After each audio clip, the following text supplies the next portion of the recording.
Why is it taking so much time to rescue the 41 workers stuck in the Uttarkashi tunnel? After all, no effort is being spared to save them. The answer is simple. It is a fight not against time, but a struggle against the elements and nature and man-made obstacles. We dug up the fragile mountain ecosystem, and now that fragility has come back to haunt us. Let's first understand the rescue operation. Ambulances were on standby on Thursday as Indian rescuers and international rescuers dug through the final meters of debris separating them from 41 workers trapped in a collapsed road tunnel for nearly 2 weeks. Rescue teams have specially fitted stretchers with wheels ready to pull the exhausted men out through 187 foot of steel pipe once it is driven through the final section of the tons of earth, concrete and rubble blocking their escape. Now, emergency vehicles and a field hospital also stood ready, preparing to receive the men who have been trapped since a portion of the under-construction tunnel in the Himalayan state of Uttarakhand caved in almost 2 weeks ago. But the rescue efforts have been hit with repeated delays, including more debris falling, fears of further cave-ins and drilling machine breakdowns. As the progress became slower and slower, it seems that the Himalayan geology is the #1 hurdle in the rescue mission. Retired Lieutenant General Syed Atta Hasnain, a senior National Disaster Management Authority official, told the reporters, "This is like a battle.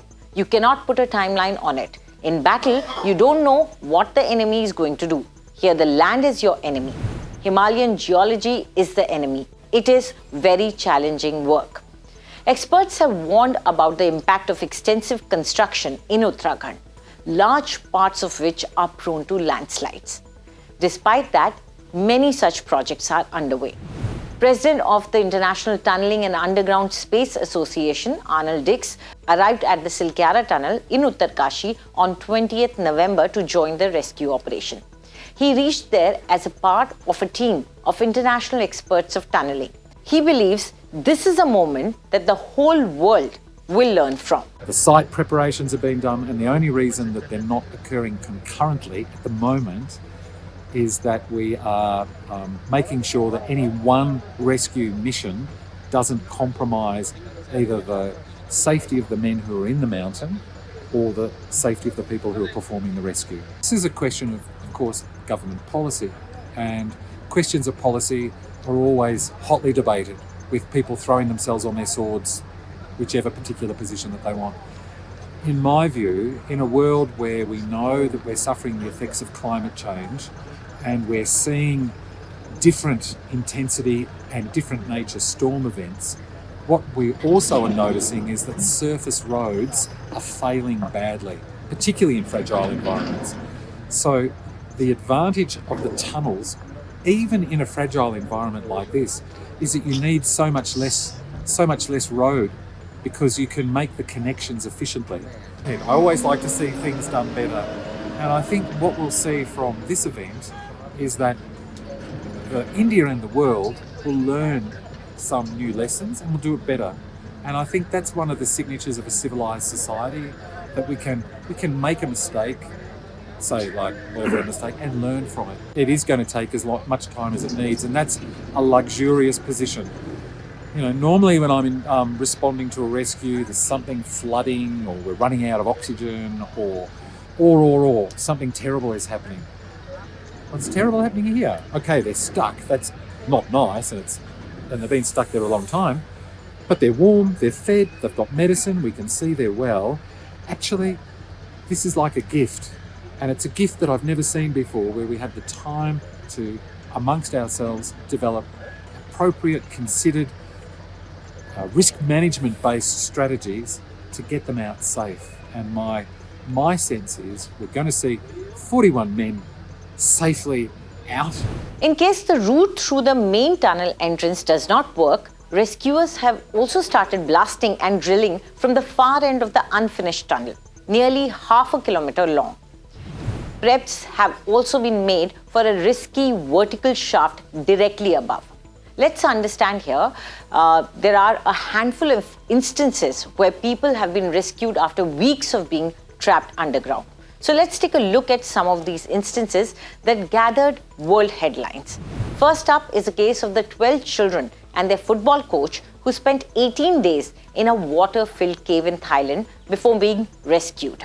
This was probably one of the most widely watched rescue operations in recent times. On June 23, 2018, after a practice session, the team consisting of children aged 11 to 16 years and their 25-year-old coach went to the Tham Luang Nang Non on their bicycles, which they often used to visit. One of the boys recounted that they were caught off guard by a flash flood and they couldn't go out. So they went deeper into the cave and were stuck at around 4 kilometers inside the cave on a small rock past a normally dry point known as the Pattaya beach, which was completely flooded. They didn't have any food, but they drank fresh water which trickled down from the cave walls. As the news spread, the whole world joined in to rescue the children and their coach.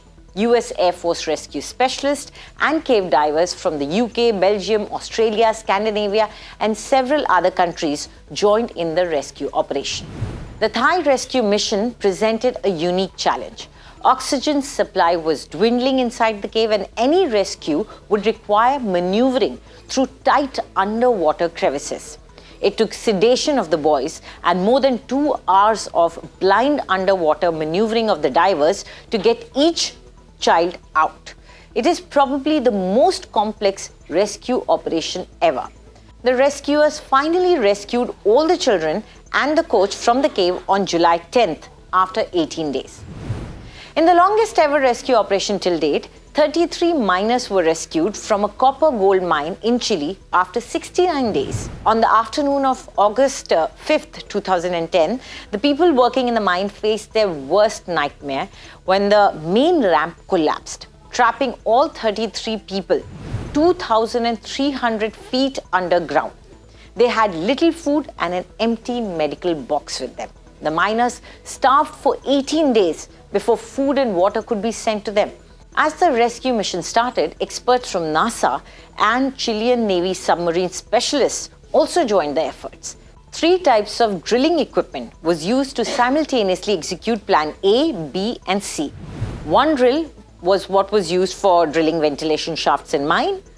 The other was for water borewells, and the third was the one used for oil drilling. This was a triumph of tech and human collaboration. One thing is for sure, if humankind could defy odds and execute a rescue from 2,300 feet underground and a 3-hour underwater dive, then the 12 meters of debris is hopefully a soon-to-be-crossed hurdle. Do tell us what you think about this video in the comment section, and for more news updates, subscribe to India Today.